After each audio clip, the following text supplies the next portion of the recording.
ಎಲ್ರಿಗೂ ನಮಸ್ತೆ. ನಾನು ನಿಮ್ಮ ಗಾರ್ಡನಿಂಗ್ ಗೆಳತಿ ಮಧುರ. ಬೇಸಿಗೆಗಾಲದಲ್ಲಿ ತರಕಾರಿ ಗಿಡಗಳನ್ನು ಬೆಳೆಸುವಾಗ ಅದರ ಕೆಲಸ ನಿತ್ಯ ಇರ್ತದೆ. ಅದರ ಜೊತೆಗೆ ಇವತ್ತು ನೋಡಿ ತೋರಿಸ್ತಾ ಇದ್ದೇನೆ, ಟೊಮೆಟೊ ಗಿಡ ತುಂಬ ಚೆನ್ನಾಗಿ ಬಂದಿತ್ತು. ಕೇರ್ ಕೂಡ ಅಷ್ಟೇ ಚೆನ್ನಾಗಿ ಮಾಡಿದ್ದೆ, ಆದರೂ ಕೂಡ ಸಡನ್ನಾಗಿ ಸತ್ತೋಗಿದೆ. ಇದು ನೆಟ್ಟು ಕೆಲವು ದಿನ ಆಯಿತು. ಬೇರುಗಳು ನೀವು ಇದರ ಬುಡದಲ್ಲಿ ನೋಡ್ಬೋದು, ಎಷ್ಟು ಚೆನ್ನಾಗಿ ಹೊಸ ಹೊಸ ಬೇರುಗಳು ಬಂದಿದೆ.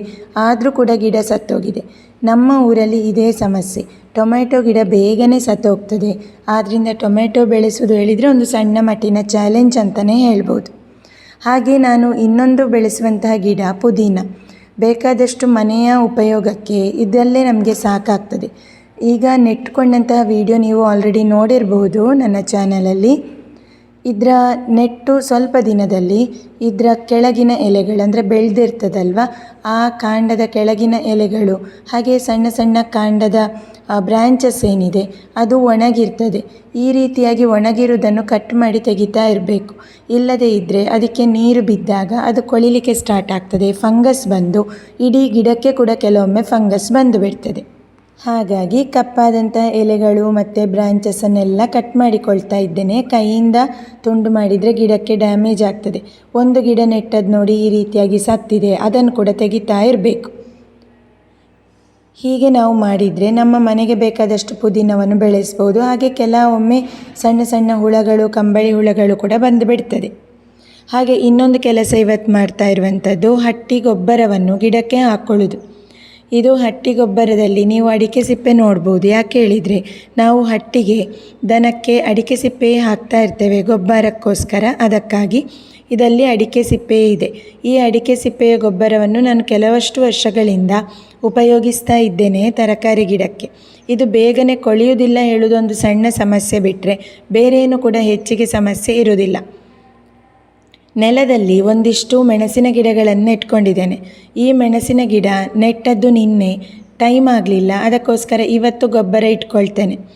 ಬೇರುಗಳಿಗೆ ಪೆಟ್ಟಾಗದ ರೀತಿ ಮಣ್ಣು ಕೂಡ ಹೇಗೆ ನೆಡುವುದು ಅನ್ನೋದನ್ನು ಕೂಡ ನೀವು ಈ ಚಾನಲ್ನಲ್ಲಿ ನೋಡಿರ್ಬೋದು. ನಾನು ಬೇರೆ ವಿಡಿಯೋಗಳಲ್ಲಿ ಶೇರ್ ಮಾಡಿದ್ದೇನೆ. ಹೀಗೆ ಗೊಬ್ಬರ ಇಡೋದ್ರಿಂದ ಮೆಣಸಿನ ಗಿಡಕ್ಕೆ ಆಗಲೇ ಗೊಬ್ಬರ ಸಿಕ್ಕಿ ತುಂಬ ಚೆನ್ನಾಗಿ ಬೆಳೀತದೆ, ಬೇಗ ಹೂ ಕೂಡ ಕೊಡ್ತದೆ. ಹಾಗೆ ಮಳೆ ಎಲ್ಲ ಒಮ್ಮೊಮ್ಮೆ ಬರ್ತಾ ಇರ್ತದಲ್ಲ, ಆಗ ಮಣ್ಣು ಕೂಡ ಇದಕ್ಕೆ ಚಿಗುರಿಗೆ ಎಲ್ಲ ಮಣ್ಣಾಗೋದಿಲ್ಲ.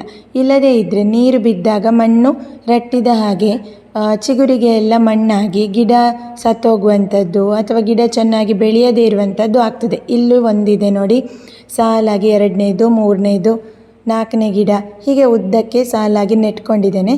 ಕೆಲವು ಆಲ್ರೆಡಿ ನೆಟ್ಕೊಂಡು ಬೆಳೀತಾ ಇದೆ, ಇದೀಗ ನೆಟ್ಕೊಂಡದ್ದು ನಾನು. ಹಾಗೆ ಬದನೆ ಗಿಡ ಒಂದು ಸ್ವಲ್ಪ ಮಾಡಿಕೊಂಡಿದ್ದೇನೆ. ಬಿಳಿ ಉದ್ದ ಬದನೆ, ನೀವು ಕಳೆದ ವರ್ಷದ ವಿಡಿಯೋದಲ್ಲಿ ಕೂಡ ನೋಡಿರ್ಬೋದು. ಈ ಉದ್ದ ಬದನೆ ಗಿಡ ಮತ್ತು ಹಸಿರು ಬದನೆ ಎರಡು ಕೂಡ ಮಿಕ್ಸ್ ಮಾಡಿ ಗಿಡ ಮಾಡಿಕೊಂಡದ್ದು. ಇಷ್ಟು ಎತ್ತರ ಬಂದಿದೆ, ಅಂದರೆ 2ರಿಂದ 3 ಸೆಟ್ ಎಲೆಗಳು ಬಂದ ನಂತರ ಇದು ನೆಡಲಿಕ್ಕೆ ರೆಡಿಯಾಗಿದೆ. ಮೊನ್ನೆ ಮಳೆಗೆ ಸ್ವಲ್ಪ ಇದು ಅಡ್ಡ ಬಿದ್ದಿದೆ, ಮಳೆಯ ನೀರಿನ ಫೋರ್ಸಿಗೆ. ಅದು ಬಿಟ್ಟರೆ ಚೆನ್ನಾಗಿ ಬೆಳೆದಿದೆ. ಈ ಟೈಮ್ ಕರೆಕ್ಟಾಗಿದೆ. ಸಣ್ಣ ಸಣ್ಣ ಕಂಬಳಿ ಹುಳ ಕೂಡ ನೋಡ್ಬೋದು. ಇದನ್ನೆಲ್ಲ ಜಾಗ್ರತೆಯಾಗಿ ನಿತ್ಯ ನೋಡ್ತಾ ಇರ್ತೇನೆ. ಈಗ ಈ ಗಿಡಗಳನ್ನು ತೆಗೆದು ಗ್ರೋ ಬ್ಯಾಗಲ್ಲಿ ನೆಟ್ಕೊಳ್ತೇನೆ. ಹಾಗೆ ಕೆಲವುದನ್ನು ನಾಳೆ ನೆಲದಲ್ಲಿ ನೆಟ್ಕೊಳ್ಳೋದು. ಇವತ್ತು ಗ್ರೋ ಬ್ಯಾಗಲ್ಲಿ ನೆಡೋದನ್ನು ತೋರಿಸ್ತೇನೆ. ಯಾವುದೇ ಗಿಡ ನೆಡುವಾಗ ಹೀಗೆ ಮಣ್ಣು ಪೂರ್ತಿಯಾಗಿ ತೆಗಿಬೇಕು. ಬೇರುಗಳಿಗೆ ಹಿಡ್ಕೊಂಡಂತಹ ಮಣ್ಣು ಬಿದ್ದೋಗಬಾರ್ದು. ಹಾಗೆ ಬಿದ್ದರೆ ಗಿಡ ನೆಟ್ಟಾಗ ಗಿಡ ಸಾಯ್ತದೆ. ಬಿಸಿಲು ಇದ್ದರೆ ಅದು ಬೇಗನೆ ಸತ್ತೋಗ್ತದೆ.